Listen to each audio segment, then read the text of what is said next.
Could it be the Last Chance Saloon or Jimmy Tulane in Aberdeen? Hello, I'm Ray Bradshaw and this is a Scottish Football Podcast. All the news, views and analysis you need on Friday the 26th of September. Coming up, we've got the rundown on all the big matches in Scotland coming up over the next few days.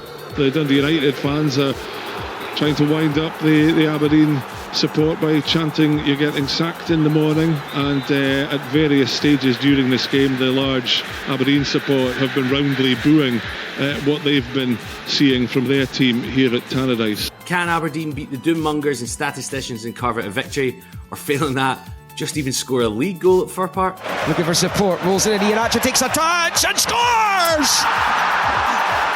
The Celtic sub gives the Scottish champions the lead in Belgrade.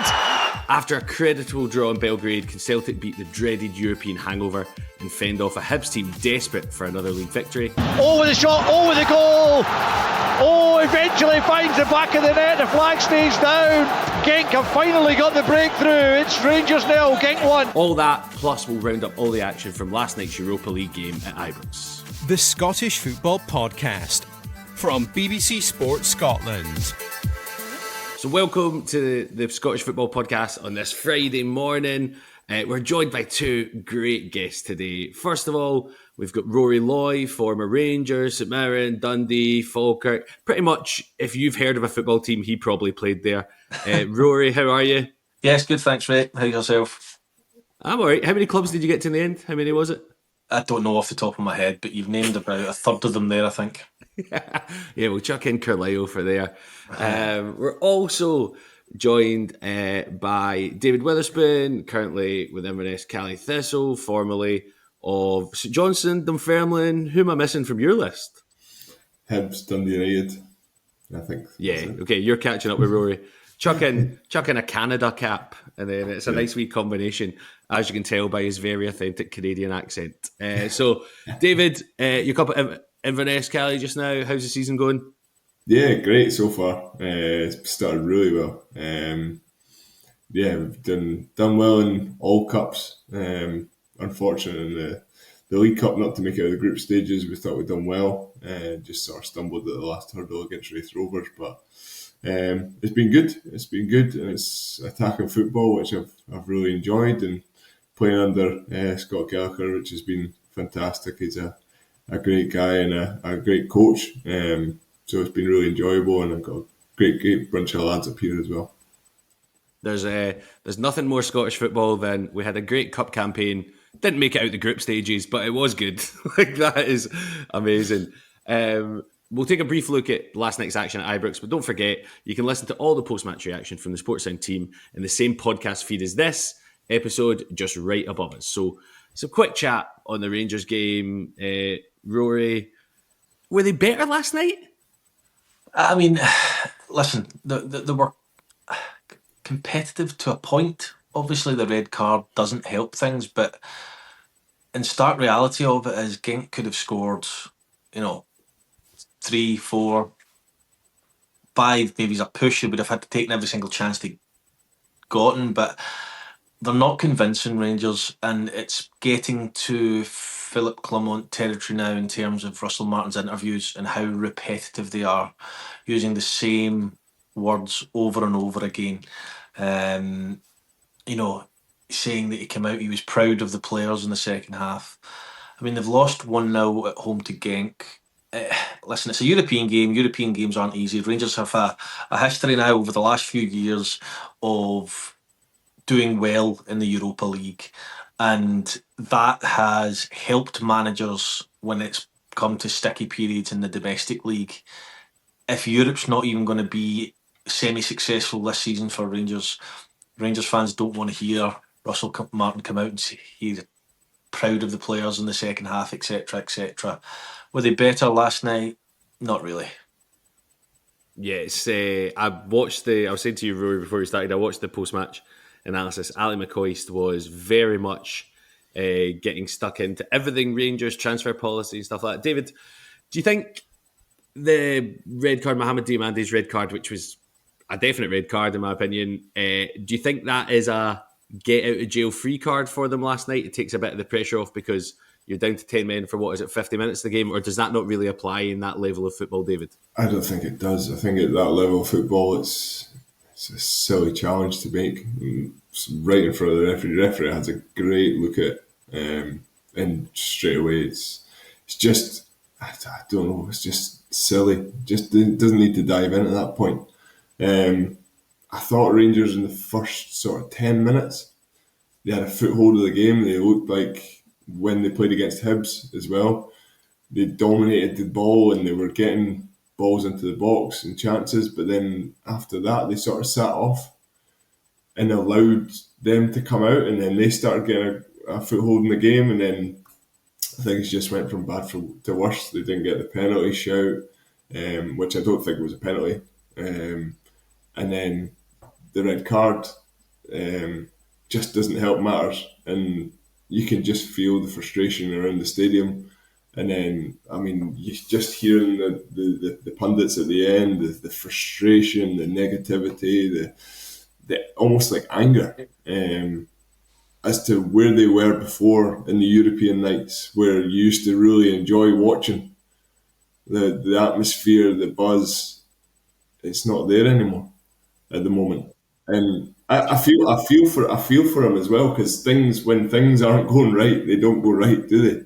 And everything seems to be going against them. You don't see any signs of it either. You don't see any signs of really what they're trying to implement and do. David, obviously we've been there where, pre-season it can take time. You do see signs, but I just don't see signs. He talks about, dominating the ball and having possession of the football, but it isn't really with any great purpose. Chermiti, he didn't look great last night. Obviously it's his first start, fair enough, but at the same time, or second start, but at the same time, he must be frustrated. I mean, Suter and Cornelius must pass the ball to each other, I don't know how many times without it actually going up the pitch. So I think it's important Rangers fans actually see some signs that it's getting better, but it's a lot of progressive football round and about, but there's nothing really no progress. That final third where, it's amazing watching it where you guys have played the game more than I have, but they can hit, like you said, Cornelius and Suter will pass the ball between each other, and then they'll have the ball for 2 minutes, and then the other team will hit one long ball and be straight in. What I would say is, if for more analysis, you can check out the podcast below us in the feed. And also, if you're not a Rangers fan or not an Old Firm fan, go back and watch the last 2 minutes of the game and listen to the booing at full time, because it is majestic. It's what you want in Scottish football. Right, let's get into Saturday's league action. So, David, Rory, here's a quick question for you. Which team am I describing here? They haven't won a league game and they've conceded 7 goals in their first 5 matches. David, Rory, who am I talking about here? I feel like it's a trick question. We're both going to go for Aberdeen, and it's not Aberdeen. Yeah. It's Aberdeen and Motherwell. Right, okay. So, yes, well done. Thank you for ruining my quiz, Rory. I've got another one later up my sleeve, don't worry. Right, so we'll get on to Aberdeen in a second and everything Jimmy Tulane. But are Motherwell potentially teetering on the edge of their own crisis? How worried should Motherwell be about their failure to kind of finish off games, Rory?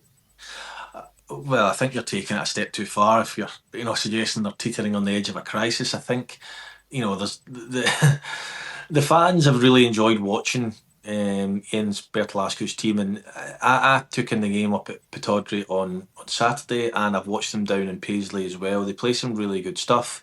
They've now got into the semi-finals of a cup. Yes, they need to start registering wins on the board, but myself and David just spoke about, you want to see signs of progression. Well, they're absolutely there for Motherwell.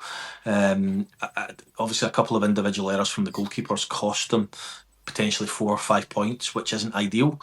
But, it does become concerning if you're not winning games, especially when the season gets to 6, 7, 8, 9 games. However, if Motherwell continue to play like they've been playing, Regan Charles Cook will do well as the games roll on. I think Motherwell will do well. I think they'll be absolutely fine. I think they'll be in and around mid-table, potentially looking to push into that 6th spot, but certainly no crisis in my eyes. I think it's good to stir up some drama, though, isn't it, Rory? That's the whole point of it. Sorry, David, what were you going to say? I think as a fan, they'll be looking at it and they'll just be wanting that balance.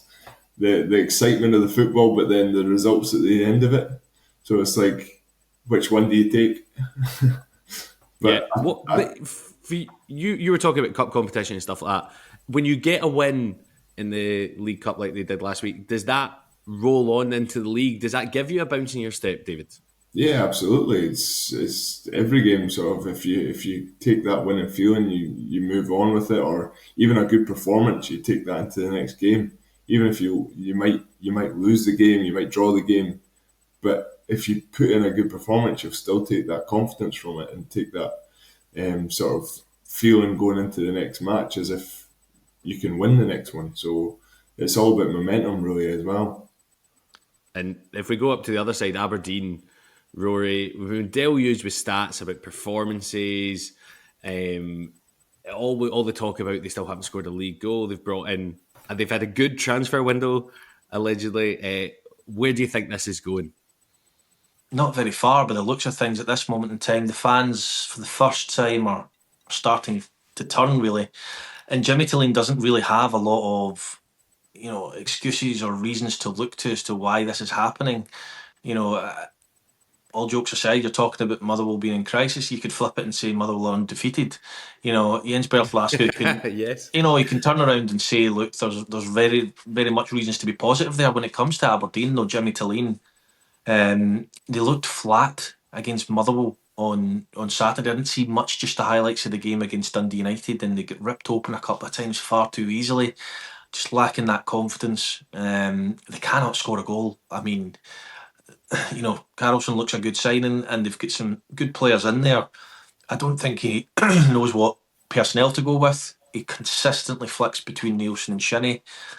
He's even tried not having either of them in the team, and it's not worked.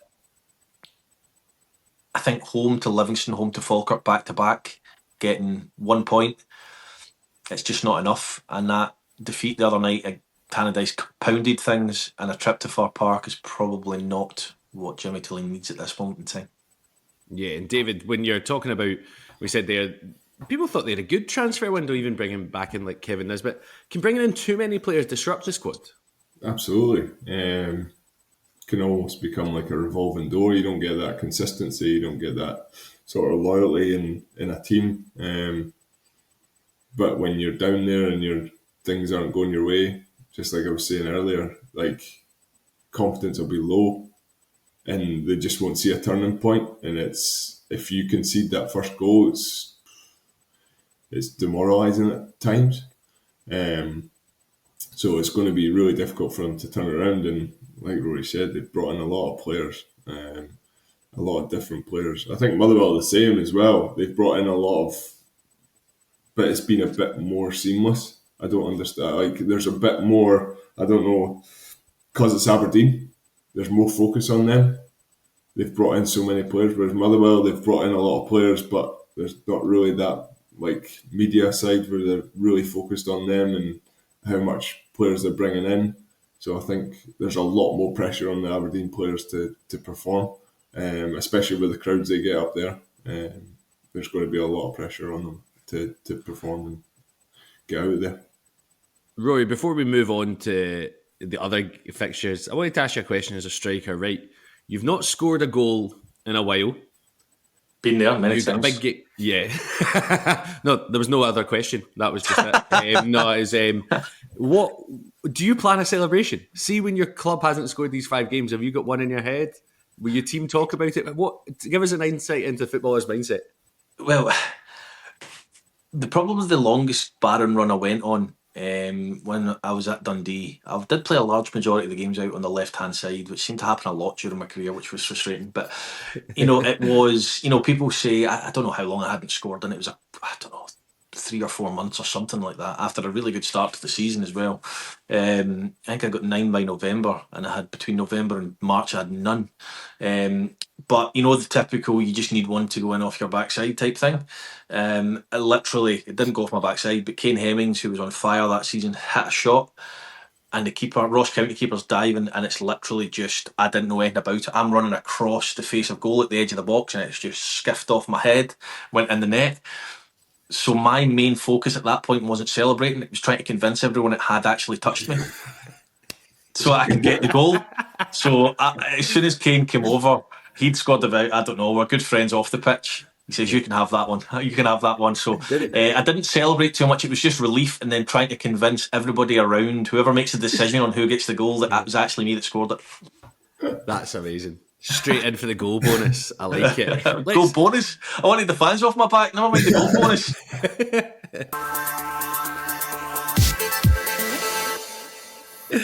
Let's have a look at the other fixtures. We've got Dundee United against Kelly. David, strong start for Dundee United, looking to kick on from beating Aberdeen. Kelly still without a win. Big game for both of them, actually, isn't it? Yeah.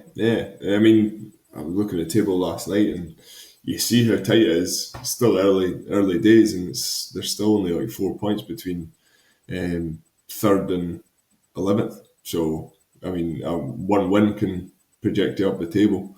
So yes, at Dundee United, another club that have added to their squad significantly, in and out, constant, over the past couple of years, but doing a great job.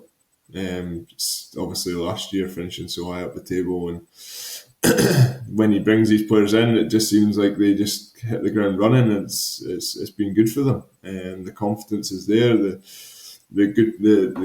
The good feeling about the club as well from getting promoted. They've kicked on, and made it effective for them. But then at the other side of Kilmarnock, they're obviously new manager. They're trying to find their feet, and trying to get back on track. So it's a difficult time for them. But like I said, if they get one win, it can change the outlook of everything. Yeah, and we get Hearts against Falkirk. I think that's quite a nice wee tie. Falkirk clawing back midweek. Tynecastle seems to be quite a difficult place to go. I think that, Rory, would you say an easy 3 points for the new look Derry McInnes side? I don't think it'll be an easy 3 points. Again, David's mentioned how you start in games, whether you concede early and things. Now, they've experienced that against Hibs, and they've come back and won 2-0. I've been to Tynecastle a few times with the Falkirk side that I was in. We have been on the end of some thumpings, but we've also won there as well. So I think, first and foremost, your players need to believe you can go there and play the same way that Falkirk like to play. I think they're capable of it. They've got obviously good players. They've got a good spine. Liam Henderson's a lad I played with who had great potential when he was young. You've got Brad Spencer in the middle of the pitch, and then whoever he decides to go with on the weekend, whether that's McIver, Brian Graham, whoever it may be, and you've got Miller coming off the sides. I genuinely think Falkirk will compete. I think Hearts will have too much in the end if you're asking what I think the score will be. But easy? No, I don't think it'll be easy. Good. Former Falkirk man, I realise as well. Good. Sticking loyal to your team. I like that, Rory. You get St Mirren, Dundee. David, is there pressure off Stephen Pressley? I think it's a weird one because he's actually done okay, but it was that League Cup start and the fans weren't happy with the appointment. Think Dundee fans be happy so far? Yeah, there was a real sort of negativity about Dundee at the start of the season, with the way the cup went, and then start of the league wasn't great, but he just takes one or two results and he's up to seventh, sixth even in the league. So I mean, it can change so quickly, especially at the start of the season. So I don't think they'll be off his back just yet. I think they still need to see a lot more improvement. Obviously still conceding goals, and they brought in a new goalie, didn't they? Because they were conceding silly goals, a couple of goalkeeping mistakes anyway, the ones that I watched. So they'll be wanting to rectify that. So I still think there'll be a lot of pressure on them, to be honest with you. Yeah, it is funny when you see that, when you see someone get appointed and there's pressure on straight away. It just shows how fickle football fans are.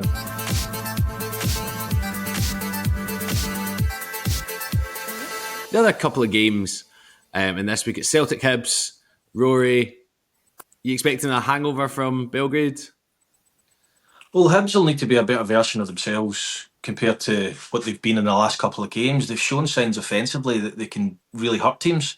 Obviously, the rule goal ruled out at Ibrox last week, and then they went and scored a couple at Falkirk. But you keep that back door shut, because Celtic will, regardless of whether there's a hangover or not, Celtic even slightly under par are still capable of creating chances and scoring goals. So I think it's a good time for Hibs to go there, but again they'll need to be they'll need to set up better, they'll need to be defensively sound, and then they'll need to hit Celtic on the counter-attack. But I don't expect Celtic to be too hungover. I expect Ian Atchell to start, having only played a half over there, so he looks a right good signing after all the fuss over the transfer window. You know what it's like, Rory, going to Celtic Park, and it's one of those games where there's not a lot of pressure on the other team, because Celtic are always expected to win. So it's almost like you can play with a bit more of a freedom and less pressure to go and get a result. So hopefully Hibs can take that and go at them, and because they've got results there in the past. I mean, I've been part of one that we got there at Celtic Park. In fact, I've been part of two. So it's Danny Swanson's absolute perler. That was with St Johnstone, yeah. I remember that one. Danny Galbraith scored against them. For a win, and Derek Riordan, I think, scored as well. Lobbed the keeper. David, are you looking for a move now? Are you talking yourself up? What's happening here? I'm just remembering past experiences of getting one. Did you play with Derek Riordan? Aye, yeah. Jeez, I didn't realise you were. I didn't realise that those two time periods would have overlapped. I'm still going. Last game of the weekend in the Scottish Premiership is Rangers against Livy. Oh, that'll be a beautiful bit of tension at Ibrox. But before that, we've got the small thing of the entire first round of the Scottish Cup. It's safe to say BBC Scotland have bagged not only the game of the round, but very possibly already game of the entire tournament. Auchinleck Talbot against Cumnock Juniors, which you can catch on the BBC Scotland channel tonight from 7:30. This is one of the great rivalries of Scottish football. I'm looking forward to the game. I will definitely be tuned in. Rory, you're a Scottish Cup finalist. David, you've won it. What's your experiences of going away to kind of lower league grounds and even down to the juniors in the Scottish Cup? And how was it? David, did you get any fixtures like that over your time? I'm trying to think if there was any. I don't think we really got that many lowland teams. I can't say that we did play against the sort of Auchinleck, Talbot, and the rest of them. I don't think we did. Rory? I don't think I played against them. I played for Ayr United, and Tommy Sloan, Tucker Sloan, who's managed Auchinleck for years, was the manager, certainly. I got family from Cumnock and things like that, so I do understand the magnitude of the game tonight. It's huge. So I'll be looking forward to watching that on the television and seeing how it all goes. But it'll be a feisty one, that's for sure. In terms of playing lower league teams, I played in the FA Cup a few times against minnows, but up in Scotland, Brecon and things like that. But I don't think it would be disrespectful enough to say that they were minnows. I mean, they've got a rich history, so yeah. Start it up. Just pick one. Just say a minnow. Well, I do think Kilmarnock, Motherwell fans will be listening to this going, we're in crisis, but no mention of Kilmarnock being in crisis, who haven't won a game and are below us. But, well, okay. Rory, what's your thoughts on Kilmarnock? Oh, they're a crisis. Pile the pressure. Literally perfect. Yeah, so good. And then, in terms of the game tonight, if you had to put a prediction on it, Rory, who are you going? Talbot or Cumnock? Oh, see, it's old allegiances against, where a lot of my family are from. But, if push comes to shove, I think Talbot will have enough. David? Yeah, looking at past results, Talbot are in good form, so I would go with them. That's my main memory when I talk about Talbot is I did a piece for the Scottish Cup, and Talbot were playing away at Raith Rovers, and I was interviewing both managers before, and I said to Ian Murray, what's your plans for when this goes to extra time and penalties? You practice penalties? And he replied, I didn't know this went to extra time. And he walked back into his dressing room to tell his staff. And that is the Scottish Cup in a nutshell. Cancel his dinner plans. Yep, pretty much straight in.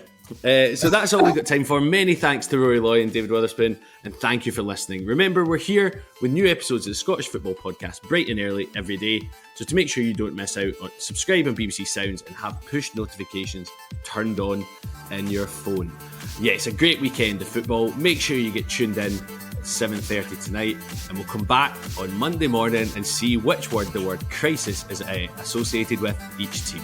Thanks for listening. Goodbye. For everything you need to know about your team this season, download the BBC Sport app. All the latest news, goal updates, stats and scores, and insight and analysis. Just select your club to get the biggest stories and best content at your fingertips. What a result. Download the BBC Sport app for everything you need to know about your team this season.